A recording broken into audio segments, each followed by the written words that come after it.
ಜನಪ್ರತಿನಿಧಿಗಳು ನೋಡಿದ್ರೆ ಸರ್ಕಾರಿ ಆಸ್ಪತ್ರೆಯಲ್ಲಿ ಚಿಕಿತ್ಸೆ ಪಡ್ಕೊಳ್ಳಿ, ಅಲ್ಲಿ ಉತ್ತಮ ಮೇಲ್ದರ್ಜೆಯ ಟ್ರೀಟ್ಮೆಂಟ್ ನಿಮಗೆ ಸಿಗುತ್ತೆ ಅಂತ ಹೇಳ್ಕೊಂಡು ಬರ್ತಾರೆ. ಆದರೆ ನಿಜವಾಗ್ಲೂ ಸರ್ಕಾರಿ ಆಸ್ಪತ್ರೆಗಳಲ್ಲಿ ಟ್ರೀಟ್ಮೆಂಟ್ ತಗೊಳ್ಳೋಣ ಅಂತ ಬಂದಂತಹ ಜನರಿಗೆ ರಿಯಾಲಿಟಿಯ ದರ್ಶನ ಆಗುತ್ತೆ. ಅದರಲ್ಲೂ ಕೂಡ ಮೂಲಭೂತ ಸೌಕರ್ಯವಾದಂತಹ ಕುಡಿಯೋ ನೀರಿಗೂ ಕೂಡ ಹಾಹಾಕಾರ ಎದುರಾಗಿದೆ. ಇದರಿಂದ ಜನ ಆಸ್ಪತ್ರೆ ಸವಾಸ ಸಾಕಪ್ಪ ಅಂತ ಹೇಳೋ ರೀತಿಯಾಗಿದೆ. ಯಾವ ಆಸ್ಪತ್ರೆ ಬಗ್ಗೆ ಮಾತಾಡ್ತಾ ಇದ್ದೀವಿ, ಯಾಕೆ ಈ ಸಮಸ್ಯೆ ಸರಿಪಡಿಸೋದಕ್ಕೆ ಯಾಕಾಗಿಲ್ಲ, ಬನ್ನಿ ಡೀಟೇಲ್ಸ್ ನೋಡೋಣ. ನೆಲಮಂಗಲ ಸಾರ್ವಜನಿಕ ಆಸ್ಪತ್ರೆಯಲ್ಲಿ ಹನಿ ಹನಿ ನೀರಿಗೂ ಹಾಹಾಕಾರ. ನೀರನ್ನ ಹೊರಗಿನಿಂದ ಹಣ ಕೊಟ್ಟು ತರುತ್ತಾ ಇರುವ ರೋಗಿಗಳ ಸಂಬಂಧಿಕರು.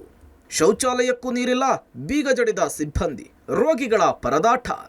ಸಿಲಿಕಾನ್ ಸಿಟಿ ಮಹಾನಗರದ ಹೆಬ್ಬಾಗಿಲು ನೆಲಮಂಗಲ. ಇಲ್ಲಿಂದ ಸುಮಾರು 17 ಜಿಲ್ಲೆಗಳಿಗೆ ಸಂಪರ್ಕ ಕಲ್ಪಿಸುವ 2 ರಾಷ್ಟ್ರೀಯ ಹೆದ್ದಾರಿಗಳು ಹಾದು ಹೋಗುತ್ತೆ. ಈ ನಡುವೆ ಒಂದಲ್ಲ ಒಂದು ಆಕ್ಸಿಡೆಂಟ್, ಸಾವು ನೋವುಗಳು ಸಂಭವಿಸುತ್ತಲೇ ಇರುತ್ತೆ.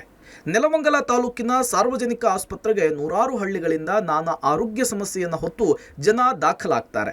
ಆದರೆ ನೆಲಮಂಗಲ ತಾಲೂಕಿನ ಸಾರ್ವಜನಿಕ ಆಸ್ಪತ್ರೆಯಲ್ಲಿ ಕಳೆದ 20 ದಿನಗಳಿಂದ ಬೋರ್ವೆಲ್ ಸಂಪೂರ್ಣವಾಗಿ ಬತ್ತಿ ಹೋಗಿದೆ. ಹೀಗಾಗಿ ಬದಲಿ ವ್ಯವಸ್ಥೆಯನ್ನ ಮಾಡಲು ನೆಲಮಂಗಲ ನಗರಸಭೆಯ ಅಧಿಕಾರಿಗಳು ವಿಫಲರಾಗಿದ್ದಾರೆ.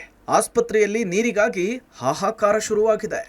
ಸರ್ಕಾರಿ ಆಸ್ಪತ್ರೆಯಲ್ಲಿ ನೀರಿನ ಸಮಸ್ಯೆ ತುಂಬಾ ಅಭಾವ ಆಗಿದೆ. ಇಲ್ಲಿ ಸಹ ಬೋರು ಕೆಟ್ಟೋಗಿದೆ, ಕ್ಯಾಮ್ರಾ ಬಿಟ್ಟಿದ್ದಾರೆ, ನೀರಿಲ್ಲ ಅಂತ ಹೇಳ್ತಾರೆ.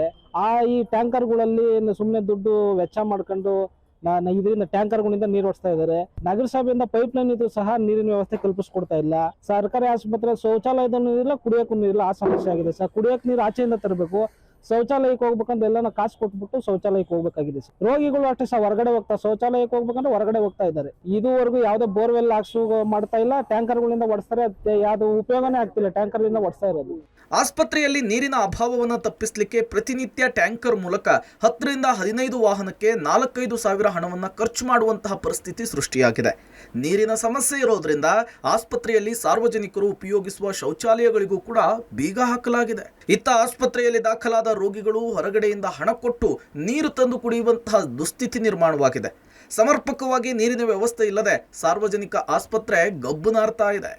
ಇಲ್ಲಿ ಕುಡಿಯೋ ನೀರಿನ ಸಮಸ್ಯೆ ತುಂಬಾ ದಿವಸದಿಂದ ಇದೆ. ಬಾತ್ರೂಮಿನ ಸಮಸ್ಯೆ ಇದೆ. ಇಲ್ಲಿ ಅಧಿಕಾರಿಗಳು ಯಾವುದೇ ರೀತಿ ಕ್ರಮ ತಗೊಂತಾ ಇಲ್ಲ. ಅದ್ರ ಬಗ್ಗೆ ತಲೆನೇ ಕೆಡಿಸ್ಕೊಂತ ಇಲ್ಲ. ಯಾರಾದ್ರೂ ಹೋಗಿ ಹೇಳಿದ್ರೆ ಆಯ್ತು, ಮಾಡೋದ್ ಬಿಡ್ರಿ ಅಂತ ಮೇನಾಮೇಷ ಎಣಿಸ್ಕೊಂಡು ಉದಾಸೀನದ ಮಾತು ಹೇಳ್ತಿದ್ದಾರೆ ಅಧಿಕಾರಿಗಳು. ದಯಮಾಡಿ ಇಲ್ಲಿ ಅಂತ ಹಾಸ್ಪಿಟಲ್ ಅಲ್ಲಿ ಕುಡಿಯೋ ನೀರಿನ ಸಮಸ್ಯೆ ಬೇಗನೆ ಬಗೆಹರಿಸಬೇಕು. ಹಾಸ್ಪಿಟಲ್ ಬಂದವರು ಬಾತ್ರೂಮಿನ ಸಮಸ್ಯೆ, ನೀರಿನ ಸಮಸ್ಯೆ ನೋಡ್ಕೊಂಡು ರೋಗಿಗಳೆಲ್ಲ ಹೊರಗಡೆ ಹೋಗ್ತಾ ಇದಾರೆ, ಖಾಸಗಿ ಹಾಸ್ಪಿಟಲ್ಗೆ ಹೋಗ್ತಾ ಇದಾರೆ. ಖಾಸಗಿ ಹಾಸ್ಪಿಟಲ್ ಸರಿಯಾಗಿ ನೋಡ್ಕೊಂತ ಇಲ್ಲ. ಇಲ್ಲಿ ಗೌರ್ಮೆಂಟ್ ಹಾಸ್ಪಿಟಲ್ ಅಷ್ಟು ದೊಡ್ಡ ಹಾಸ್ಪಿಟಲ್ ಇದ್ಕೊಂಡು ಅಧಿಕಾರಿಗಳು ಸರಿಯಾಗಿ ವರ್ತನೆ ಮಾಡ್ತಾ ಇಲ್ಲ. ಸಾರ್ವಜನಿಕರಿಗೆ ನೀರಿನ ಸಮಸ್ಯೆ ಬಗೆಹರಿಸಕ್ಕೆ ಆಗ್ತಾನೆ ಇಲ್ಲ ಇವ್ರ ಕೈಲಿ ಇದುವರೆಗೂ. ಆರೋಗ್ಯ ಸಮಸ್ಯೆ ಅಂತ ಹೇಳಿ ಬರುವ ರೋಗಿಗಳು ಹಾಗೂ ಸಂಬಂಧಿಕರು ಖಾಸಗಿ ಆಸ್ಪತ್ರೆ ಹಾಗೂ ಬೇರೆ ಸರ್ಕಾರಿ ಆಸ್ಪತ್ರೆಗೆ ದಾಖಲಾಗುವ ಪರಿಸ್ಥಿತಿ ನಿರ್ಮಾಣವಾಗಿದೆ. ಕೂಡಲೇ ಸಂಬಂಧಪಟ್ಟ ಅಧಿಕಾರಿಗಳು ಆಸ್ಪತ್ರೆಯಲ್ಲಿನ ನೀರಿನ ಹಾಹಾಕಾರವನ್ನು ನೀಗಿಸುವ ಕೆಲಸ ಮಾಡಿ ರೋಗಿಗಳಿಗೆ ನೆರವಾಗಬೇಕಿದೆ. Prakash, public TV, Nelamangala.